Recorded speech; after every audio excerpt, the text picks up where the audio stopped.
भगवान 13वें अध्याय के 10वें श्लोक में कहते हैं, मयि चे अनन्य योगेन भक्ति अव्यय विचारिणी विविक देश सेवित्वम वर्ती जन संस्ति। मुझ में अनन्य योग के द्वारा अव्यय विचारिणी भक्ति का होना, एकांत स्थान में रहने का स्वभाव होना और जन समुदाय में प्रीति का न होना।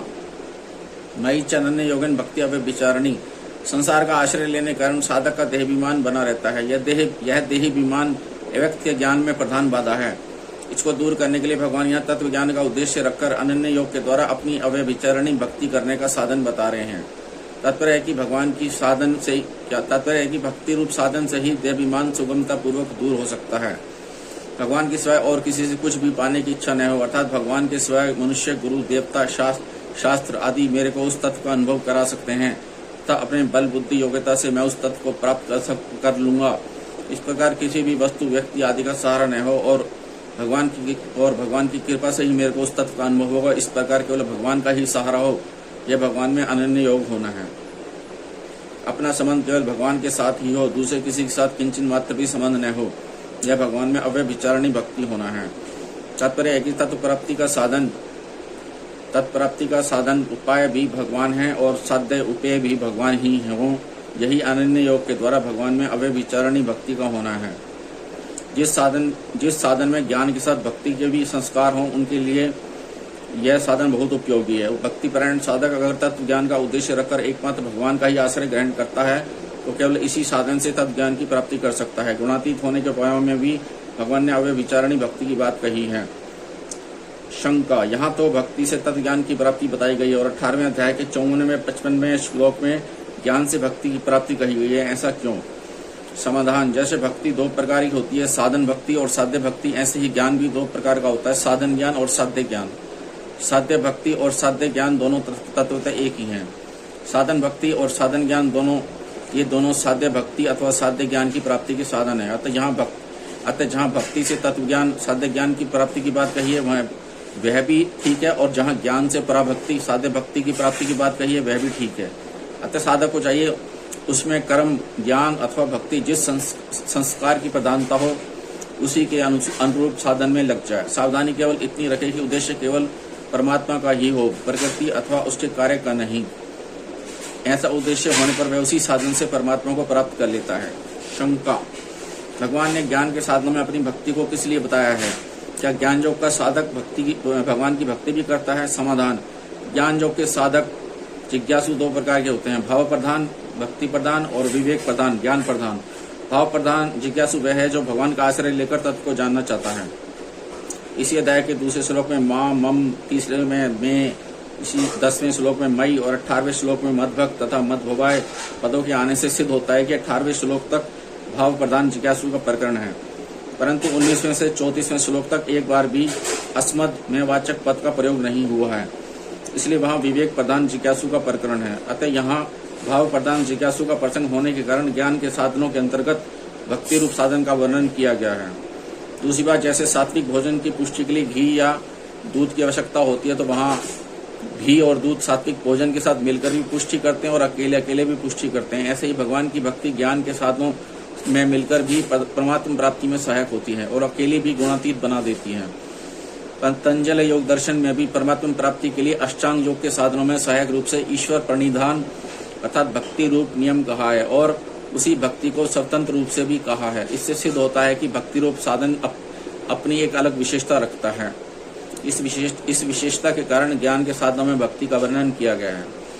विवेक प्रधान जिज्ञासु वह है जो सत असत का विचार करते हुए तीव्र विवेक वैराग्य से युक्त होकर तत्व को जानना चाहता है।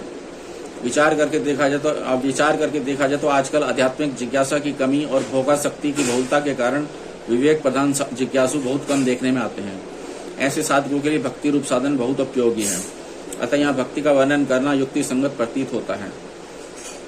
विविक देश सेवित्व में एकांत में रहकर परमात्मा तत्व का चिंतन करूं, भजन स्मरण करूं, सत्य शास्त्रों का स्वाध्याय करूं, उस तत्व को गहरा उतरकर समझूं, मेरी वृत्तियों में और मेरे साधन में कोई भी विघ्न न पड़े, मेरे साथ कोई और न रहे और मैं किसी के साथ न रहूं।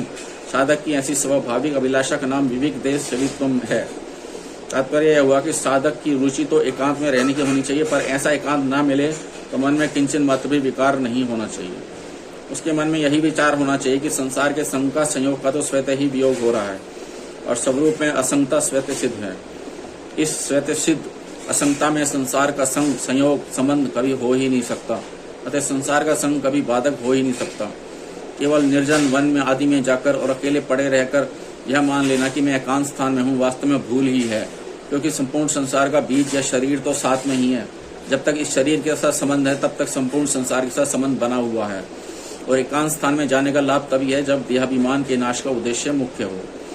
वास्तविक एकांत वह है जिसमें एक तत्व के सिवाय दूसरी कोई चीज न उत्पन्न हुई हो न है और न होगी। वास्तविक एकांत वह है जिसमें एक तत्व के सिवाय दूसरी कोई चीज न उत्पन्न हुई न है और न होगी, जिसमें न इंद्रियां हैं, न प्राण है, न मन है और न ही अंतःकरण है, जिसमें न स्थूल शरीर है और न ही सूक्ष्म शरीर है और न कारण शरीर है, जिसमें न व्यष्टि शरीर है और न ही समष्टि संसार है, जिसमें केवल एक तत्व ही तत्व है, अर्थात एक तत्व के सिवाय और कुछ है ही नहीं। कारण है कि एक परमात्मा तत्व के सिवाय पहले कुछ नहीं था और अंत में भी कुछ नहीं रहेगा। बीच में जो कुछ प्रतीत हो रहा है वह भी प्रतीति के द्वारा प्रतीत हो रहा है, अर्थात जिनसे संसार प्रतीत हो रहा है वे इंद्रिया अंतःकरण आदि भी स्वयं प्रतीति ही हैं। अतः प्रतीति के द्वारा प्रतीति हो रही है। हमारा स्वरूप का संबंध शरीर और अंतःकरण के साथ कभी हुआ ही नहीं, क्योंकि शरीर और अंतःकरण प्रकृति का कार्य है और स्वरूप सदा ही प्रकृति से अतीत है। इस प्रकार अनुभव करना ही वास्तव में विवेक देश वित्वम है। अर्थी जन संसदि साधारण मनुष्य समुदाय में प्रीति रुचि न होना, अर्थात कहाँ क्या हो रहा है, कब क्या होगा, कैसे होगा आदि सांसारिक बातों को सुनने की कोई इच्छा न होना तथा समाचार सुनाने वाले लोगों से मिले कुछ समाचार प्राप्त करें ऐसी किंचन मात्र भी इच्छा प्रीति न हो, परंतु हमारे से कोई तत्व की बात पूछना चाहता है, साधन के विषय में चर्चा करना चाहता है, उनसे मिलने के लिए मन में जो इच्छा होती है वह अर्थी जनसंसदि नहीं है। ऐसे ही जहाँ तत्व की बात होती है, आपस में तत्व का विचार होता है अथवा हमारी दृष्टि में कोई परमात्मा तत्व को जानने वाला हो, ऐसे पुरुषों के संग की जो रुचि होती है वह जन समुदाय में रुचि नहीं कहलाती, प्रत्युत वह तो वश्यक है, अर्थात आसक्ति पूर्वक किसी का भी संग नहीं करना चाहिए। पर अगर ऐसी असंगता न मिले तो श्रेष्ठ पुरुषों का संग करना चाहिए। कारण है कि श्रेष्ठ पुरुषों का संग असंगता प्राप्ति करने की औषध है।